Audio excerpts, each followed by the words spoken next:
On the 14th of July, 1936, Sir Isaac Newton's unpublished manuscripts were auctioned. But these manuscripts contained a secret that the scientific world had been desperately trying to hide for 2 centuries. The secret of the Emerald Tablets. Before he became known as the father of modern science, Sir Isaac Newton was just another scientist. But a forbidden passion of his led him to discover the principles of our world that would brand him as the father of modern science, all from the ancient Emerald Tablets. What was this passion of his? What secret did it lead him to discover? And how is it connected to this ancient artifact from Egypt? We will find out in this episode of Secret Origins. Welcome.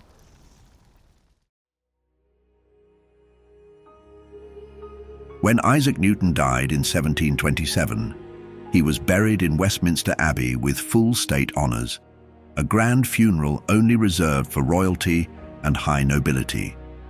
He was the first scientist to be honoured in that manner.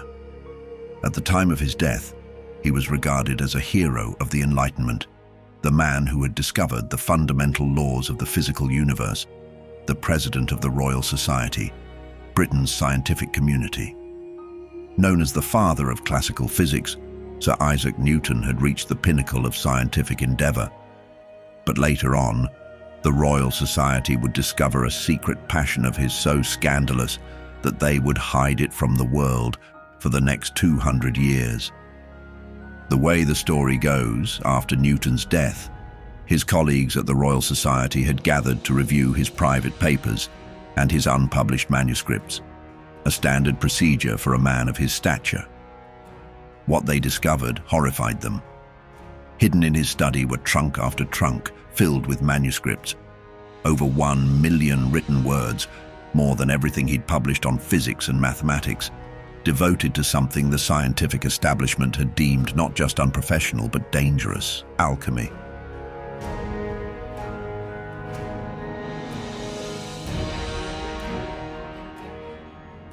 The Society decided to bury this information. They suppressed the publishing of those manuscripts, all in an attempt to protect Newton's reputation by hiding the fact that the father of classical physics had devoted more energy and written more on alchemy than any of his celebrated discoveries. It wasn't until 1936, more than 2 centuries later, when his private papers were auctioned off at Sotheby's auction house, that the world finally learned what the Royal Society had so desperately tried to hide. Sir Isaac Newton, the man who discovered the law of gravity, was an alchemist.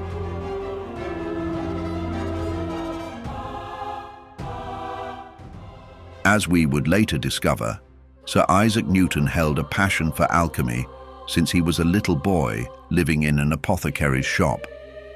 And it was indeed some of these insights into alchemy that would guide him to some of his scientific discoveries later on in life.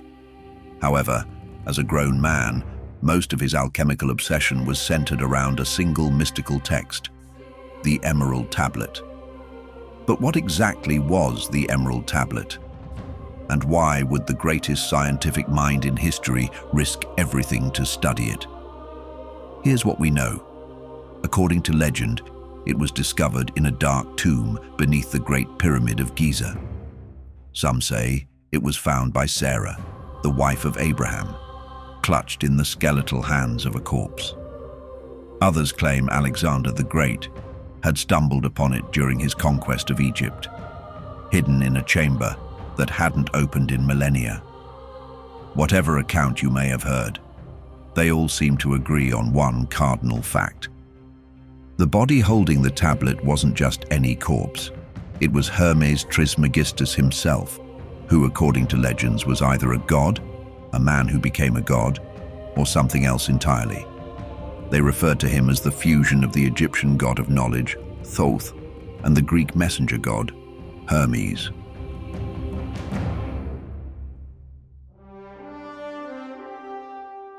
So, what did this Emerald Tablet actually look like?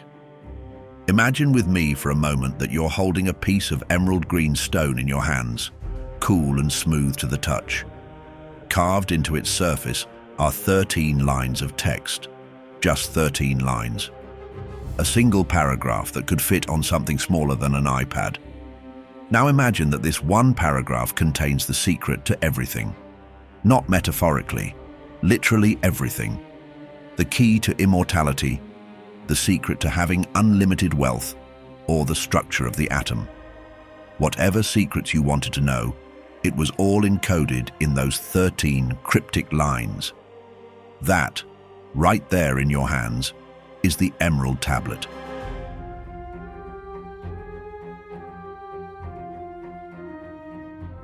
The earliest versions of the 13 lines inscribed on the tablet were found in 8th century Arabic texts, and by the 12th century, when it was translated into Latin, it spread through Europe like a virus. Monks copied it in secret. Seekers of knowledge fervently sought it out. Magicians and alchemists memorized every word of it. Philosophers debated it and built entire systems of thought around it. Why?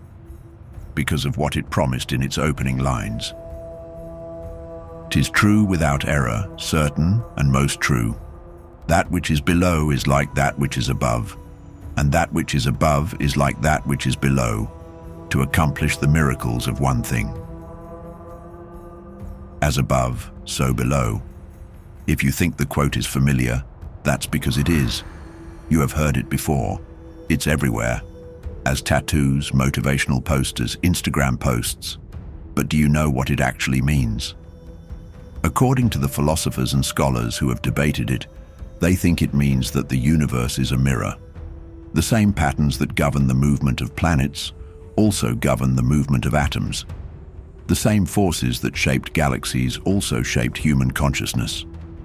The implication is, if you understand the patterns of the universe on one level, you can understand it at every level. Most importantly, it means that there is a code. There is a fundamental algorithm running reality itself. And if you can crack it, if you can truly comprehend it, you don't just understand the universe, you can alter it.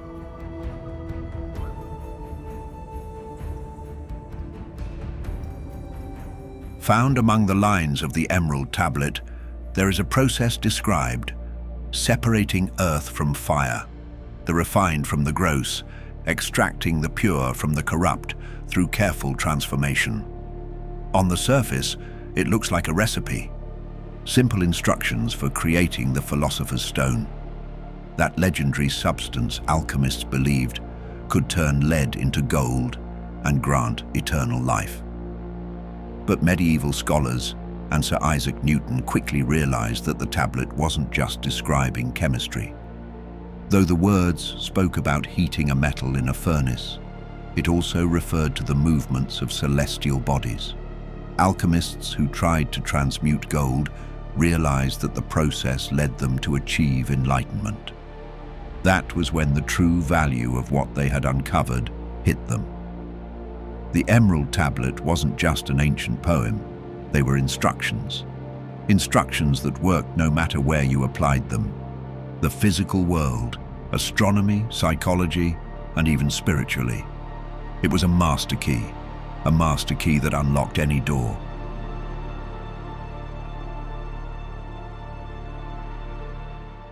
The tablet claimed that everything in existence came from one source, something it called the one thing, and that through a series of separations and recombinations, that unity became the infinite universe we experience as reality. It claimed that it was the same. Stars and stones, thoughts and atoms, it all came from one single origin point. That everything was connected. And not just that, if you understood the principles, you could reverse the process. If you could see the pattern, you could work backwards. From many to one, from lead to gold, from mortal to immortal. And from a look at Isaac Newton's notes, it seemed that he believed this.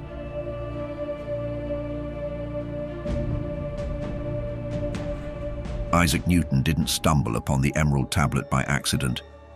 By the time he encountered it in the 1660s, he was already living a double life. Publicly, He was the Cambridge mathematics professor revolutionizing physics, but privately, he was something else entirely. While his peers at the Royal Society were abandoning alchemy as medieval superstition, Newton was falling deeper into his studies. He built furnaces in his rooms at Trinity College. He conducted experiments that lasted weeks, standing by boiling crucibles through the night, recording every color change, every precipitation. His assistant, Humphrey Newton, would later recall finding him in the laboratory at dawn, eyes red and intense. Newton dove into alchemy and deciphered the texts of the Emerald Tablet like a man on a mission. The question was, what was he looking for?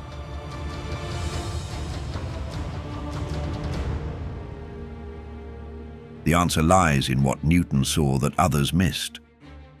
Where the Royal Society dismissed alchemy as mysticism and primitive superstition, Newton saw a hidden signal to the truth. Take a look at his translation of the ancient texts, and you will start to get an idea of what he was searching for. He didn't just copy the Latin version of it. He dissected it, word for word, cross-referencing multiple versions and comparing various interpretations of the text to get as close to the original version as he could. And the discoveries he made in his translations influenced his scientific discoveries.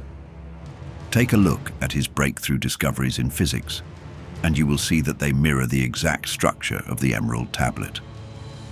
The tablet speaks of one thing from which all things emerge. Newton discovered universal gravitation, one force governing all motion from falling apples to orbiting planets. The tablet describes how that which is below is like that which is above. Newton showed that the same mathematical laws apply everywhere in the universe, that earthly physics and celestial mechanics are one and the same. The tablet outlines the process of separation and recombination.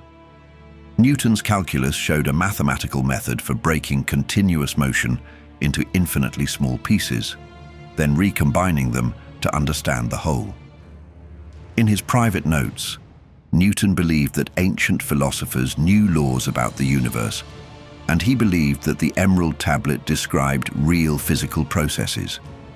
He believed that the alchemical transformation of base metals into gold was describing something true about the nature of matter itself. He may have been right.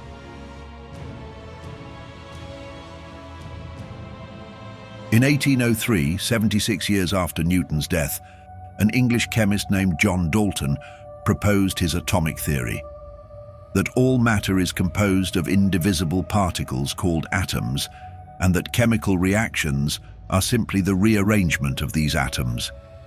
The Emerald Tablet had described this exact process 13 centuries earlier. Separate the earth from fire, the subtle from the gross, gently and with great ingenuity.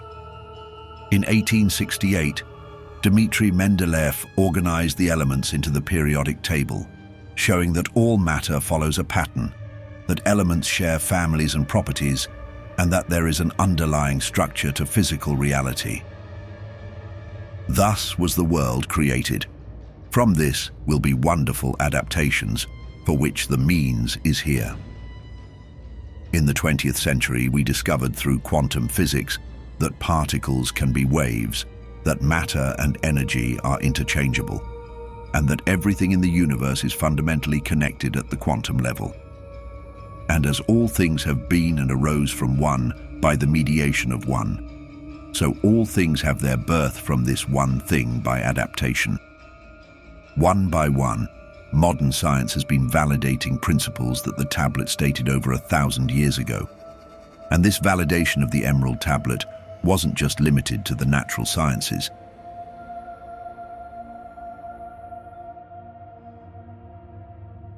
Carl Jung, the founder of analytical psychology, was obsessed with the Emerald Tablet. He saw in it what he called individuation, the psychological process of integrating the unconscious with the conscious mind, of becoming whole. Jung believed that the alchemical transformation the tablet spoke about wasn't about metals. He said that it was about the human psyche. Turning lead into gold meant transforming base impulses into higher consciousness. As above, so below meant that the patterns governing the cosmos also governed the human mind. Or so he believed. Physicist Wolfgang Pauli, who won the Nobel Prize for his work on quantum mechanics, collaborated with Jung for years. Together, they explored the correlations between quantum physics and the principles in the Emerald Tablet. They were trying to determine if consciousness and matter may just be two aspects of the same underlying reality. Pauli believed the tablet described the unius mundus, the primordial world that exists before the separation of mind and matter occurs. You see it too, don't you? The same Emerald Tablet across the several layers of reality, still present and working even centuries after being written.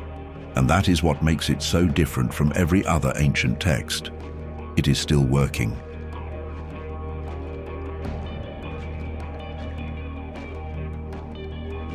The Emerald Tablet is not a historical artifact we study from a distance. It's an active force shaping human understanding right now, today, in ways most people don't recognize. Modern chemistry emerged directly from alchemical laboratories, where practitioners followed the tablet's instructions to separate, purify, and recombine substances. The entire scientific method, hypothesis, experimentation, observation, refinement, mirrors the alchemical process the tablet describes. Systems theory, ecology, quantum physics, psychology, neuroscience, every field that studies interconnected wholes rather than isolated parts, is rediscovering principles the tablet stated explicitly. That everything is connected, that the same patterns govern different scales of reality, that understanding requires seeing unity within diversity. Even artificial intelligence and machine learning follow the tablet's logic, breaking complex problems into simple patterns, finding the algorithm that governs the system, using knowledge at one level to predict behavior at another. As above, so below isn't mysticism anymore. In physics, it has become scale invariance. In mathematics, it is called fractal geometry, and self-similarity in systems theory. It makes you wonder, if the tablet has been proven correct about this much, what else might it be right about? Could the philosopher's stone be real? After all, we've already discovered that matter and energy are interchangeable. We've learned to split atoms and release tremendous power. We've mapped the human genome and are learning to edit it. We're creating synthetic life in laboratories. What if the philosopher's stone is just another level of meaning we haven't decoded yet? What if it describes a real process we simply don't have the framework to understand?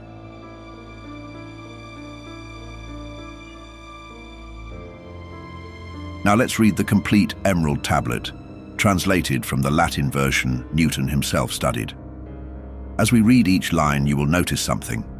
How each phrase seems simple on the surface, but the more you think about it, the more layers reveal themselves.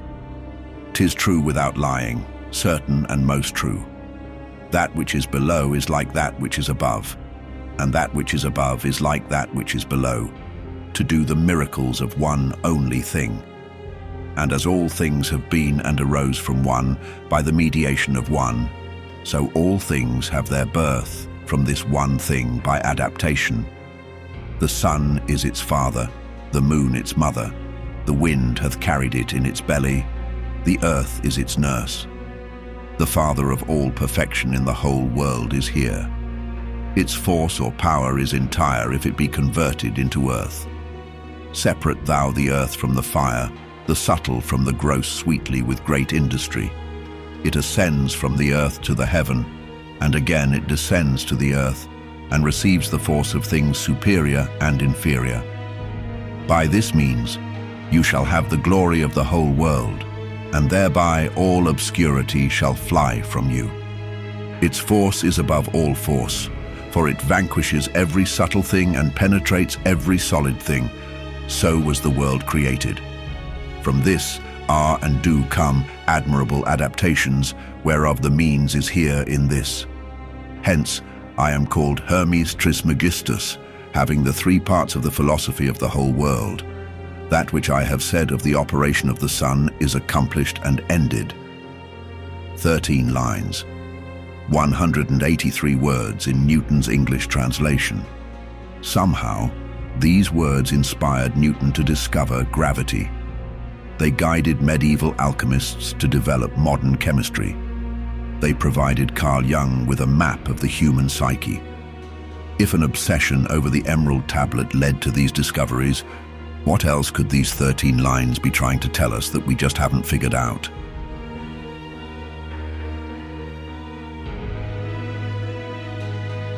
Think about this for a moment. We've traced the tablet's influence through Newton, Jung, Pauli, and countless others.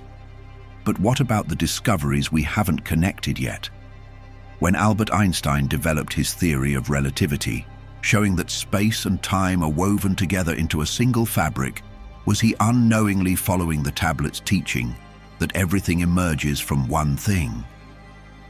When Charles Darwin proposed evolution through natural selection, was he describing the same process the tablet calls admirable adaptations?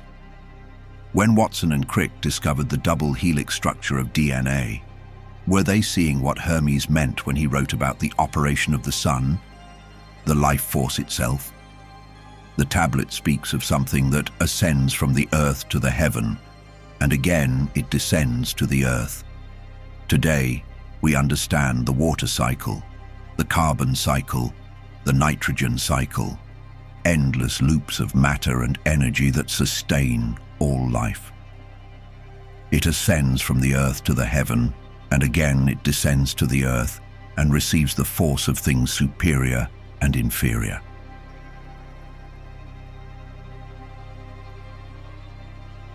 Here's what might be the most remarkable thing about the Emerald Tablet. It doesn't just describe ancient wisdom, it describes the future. Every breakthrough in human understanding seems to bring us closer to something the tablet has been pointing toward all along. We're decoding the human genome. We're manipulating matter at the atomic level. We're beginning to understand consciousness itself. We're learning to transmute, not lead into gold, but information into understanding, understanding into wisdom, wisdom into power, over the very forces that shape reality. The alchemists called this process the Great Work. They believed it was the ultimate goal of human existence, to understand the universe so completely that the boundary between knower and known disappears. Are we living through the completion of the Great Work right now? When we look at artificial intelligence learning to think, at quantum computers processing information in ways that shouldn't be possible, at genetic engineering literally rewriting the code of life itself, are we witnessing the final stages of what Hermes Trismegistus set in motion thousands of years ago?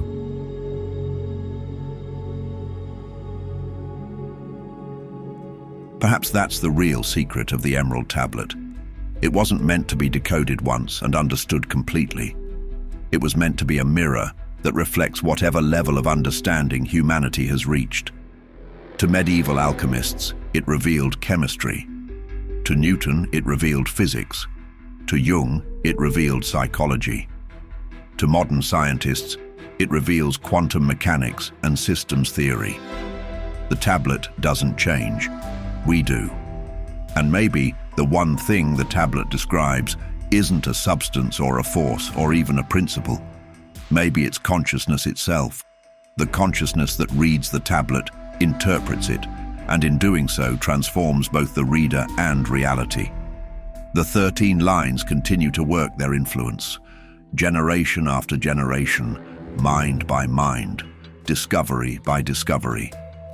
Scientists at CERN are smashing particles together, trying to understand the fundamental building blocks of reality. Neuroscientists are mapping the brain, trying to locate consciousness itself. Geneticists are editing DNA, learning to rewrite the code of life. Its force is above all force, for it vanquishes every subtle thing and penetrates every solid thing. Are these modern researchers following instructions they don't even know they received? Instructions written in 13 cryptic lines, carved into emerald stone, found in a tomb that may never have existed, attributed to a god who may have been a man, who may have been a myth. The tablet promises that those who understand its principles will have the glory of the whole world, and that all obscurity shall fly from them. What if the next breakthrough is coming? What if someone, somewhere, is about to see the pattern that connects quantum mechanics to consciousness, matter to mind, the algorithm of reality itself? What if they're reading the Emerald Tablet right now, seeing something everyone else has missed? Tell us what you think in the comments. And if you want to see more videos like these, hit the like button and subscribe. Keep your minds open, and until we meet again,